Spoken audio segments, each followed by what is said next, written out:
the founder actually said, Aikido began the day I first stood in Hanmi.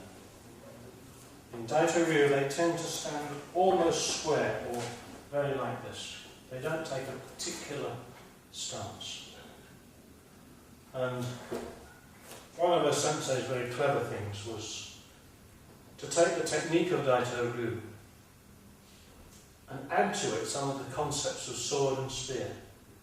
Particularly took this stance from the spear in particular, or the sword.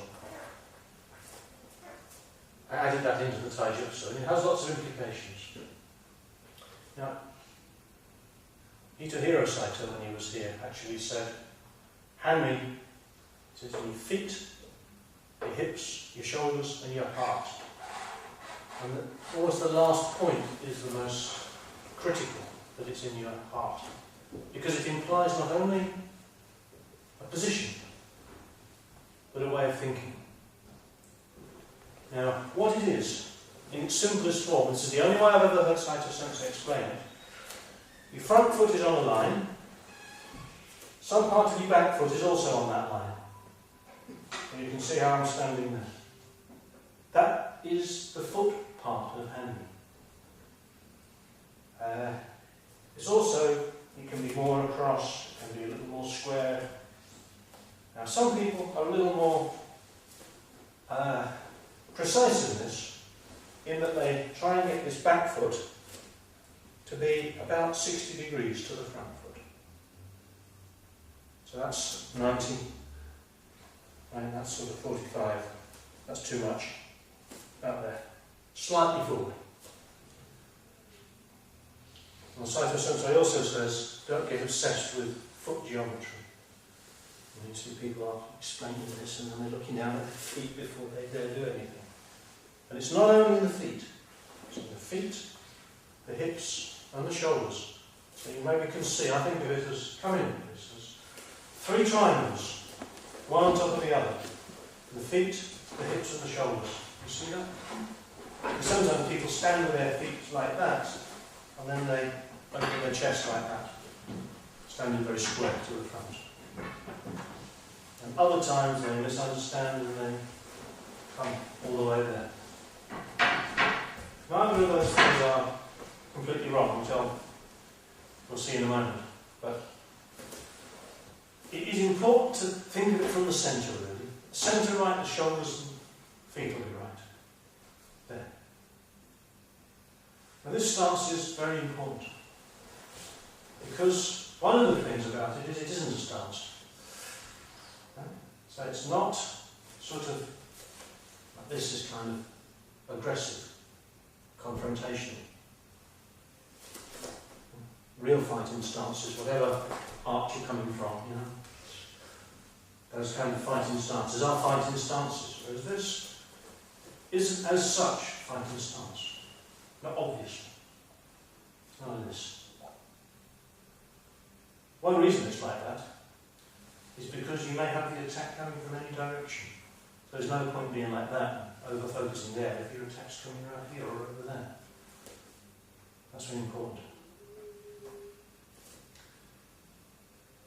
As a stance, then, it's also not sort of too turned away, too, like, weak.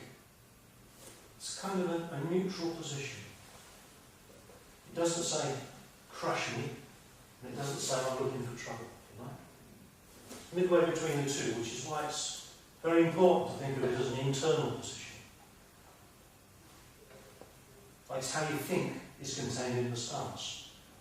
It's like you're not going to be weak, but you're not going to be arrogant or aggressive. It's between the two.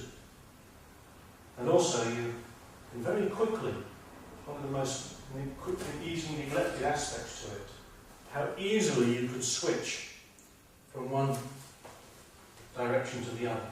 Tiny bit of footwork, little tweak of the hips, and you're round, all these different positions.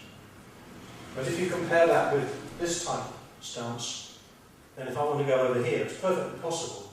Well, that's why they develop kicks at angles, because it's hard to get round with any speed at those stances. It also permits this so-called irony, this stance. Irony and all the concepts that go with irony are not possible without Hanmi. You can't do them from square. That's one of the particular things about it, is irony. It shuts down openings. Because someone's going to attack me now. I'm not exposing my centre line, if he's in front of me anyway. He's got to be around about there for my centre line to be completely exposed, and if he was there, I'd change it very quickly and very easily. Places you don't want to get hit: eyes, throat, solar plexus, groin. They're the places that stop you. Lots of places can hurt you, but the more or less quick stop is all along the centre line, with or without a weapon. So it's just turned slightly away. Now, just to complicate matters more, it's not one stance. So if I'm standing like that, that's sort of, he's going to attack in a certain way. Okay? So how's he going to attack? Think about it. Yeah, the open energy. The only obvious opening. Again, please. If he does anything other than that, I'm probably much easier.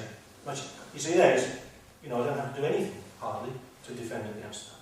He hasn't got a proper target. And he sort of comes in to grab my wrist. He's in a lot of trouble.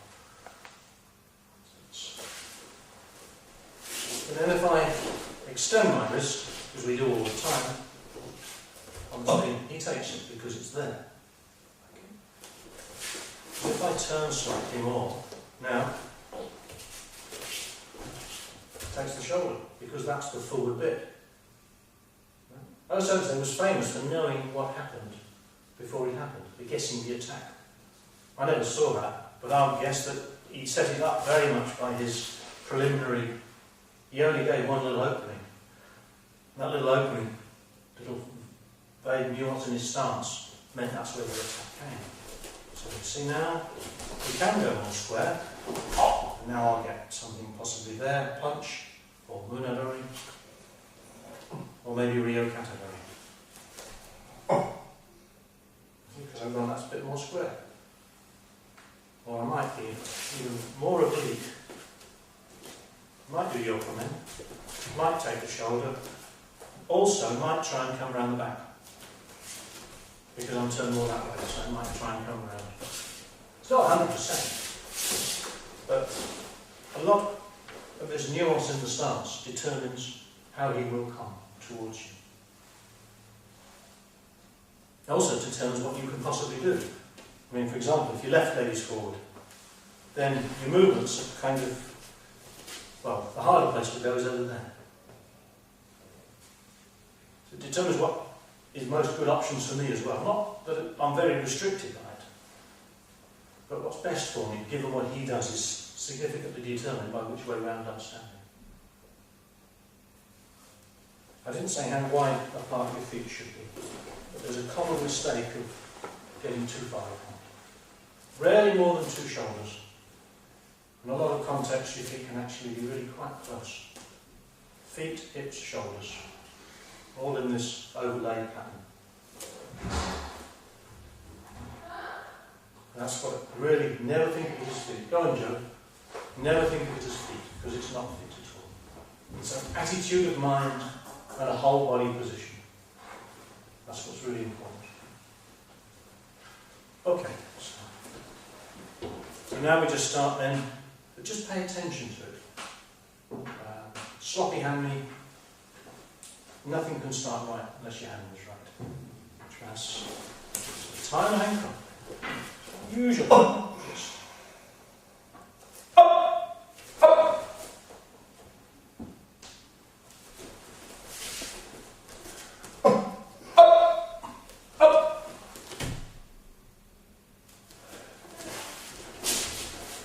On he goes.